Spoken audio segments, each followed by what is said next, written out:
மின்சார வாரியத்தில் நஷ்டம் ஏற்படுவது என்பது மின்சார கட்டணத்தினால் அல்ல, வராதனால் அல்ல, மற்ற வேறு ஏதோ ஒரு காரணத்தினால மின்சார வாரியத்திற்கு நஷ்டம் வந்துட்டு இருக்கு. இந்த மின்சார வாரியத்திற்கு நஷ்டம் வரக்கூடிய இடமே எதுன்னு சொன்னீங்கன்னா, நமக்கு இதுவரைக்கும் தெரியாத ஒரு பகுதி இருக்கு. மின்சார வாரியத்தினுடைய வணிகம்ங்கிறது மின்சாரத்தை வாங்கி விற்கிறதோட முடியறதில்லை. மின்சார வாரியத்தினுடைய மிகப்பெரிய கட்டமைப்பு ஒன்று இருக்கிறது. சாதாரண கட்டமைப்பு இல்லை, கிட்டத்தட்ட 60-70 ஆண்டு காலமாக பொது பணத்தில் உருவாக்கப்பட்ட கட்டமைப்பு. 9 லட்சம் கிலோமீட்டருக்கு தமிழ்நாடு முழுவதும் அவரப்பந்தல் மாதிரி நமக்கு லைன் இருக்கு. 4 லட்சம் டிரான்ஸ்ஃபார்மர் இருக்கு. 2000 சப்ஸ்டேஷன் போட்டிருக்கோம்.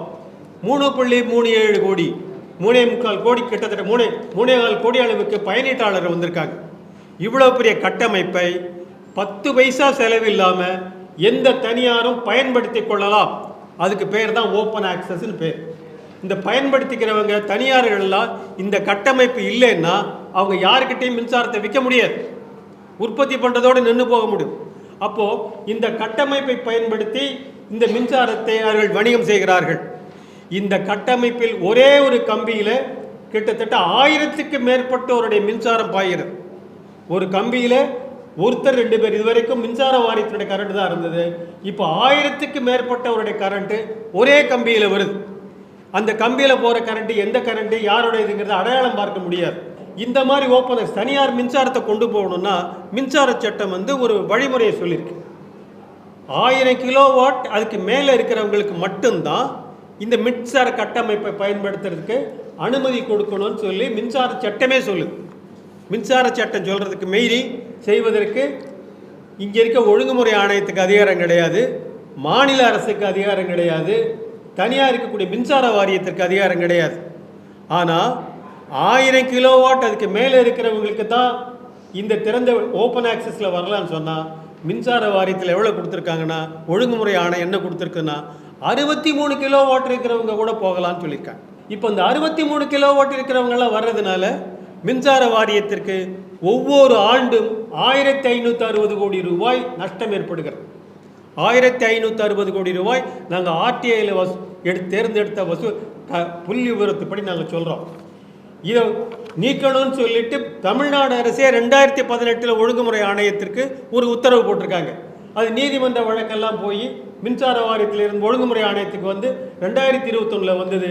21 அந்த உத்தரவை ஒழுங்குமுறை ஆணையம் நடைமுறைப்படுத்தவே இல்லை. ஒழுங்குமுறை ஆணையம் நடைமுறைப்படுத்தலைன்னு நாங்கள் உயர்நீதிமன்றத்தில் ஒரு பொதுநல வழக்கு தொடர்ந்தோம். பொதுநல வழக்கில் நாங்கள் 8 வாரத்துக்குள்ள முடிவெடுத்துறோம்னு சொல்லிட்டு கடைசியில் என்ன செஞ்சாங்கன்னா அந்த தனியாருக்கு சாதகமாகவே இந்த ஒழுங்குமுறை ஆணையம் முடிவெடுத்தது. அது இருந்தான்னா பெரிய குழப்பம் வந்துடும் அப்படி இப்படின்னு காரணம் சொல்கிறாங்க. ஆனால் அரசு கொடுத்திருக்கக்கூடிய உத்தரவு என்னன்னா பப்ளிக் இன்ட்ரெஸ்ட், பப்ளிக் பாலிசி டைரக்ஷனாக அது கொடுத்துருக்காங்க. ஒரு பாலிசி டைரக்ஷன் ஒரு அரசு கொடுக்குமையானால் அதை மீறுவதற்கு நீதிமன்றங்களுக்கு கூட உரிமை கிடையாது. ஏன்னா மக்கள் நலனை பாதுகாக்க வேண்டியது சட்டமன்றத்திற்கு இருக்கக்கூடிய கடமை.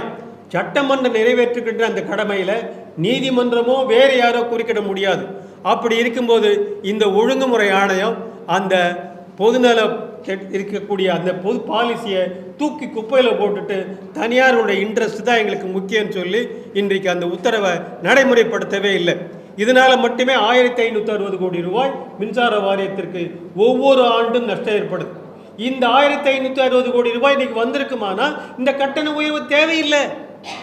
இந்த 5% கட்டண உயர்வை தவிர்த்திருக்க முடியும்.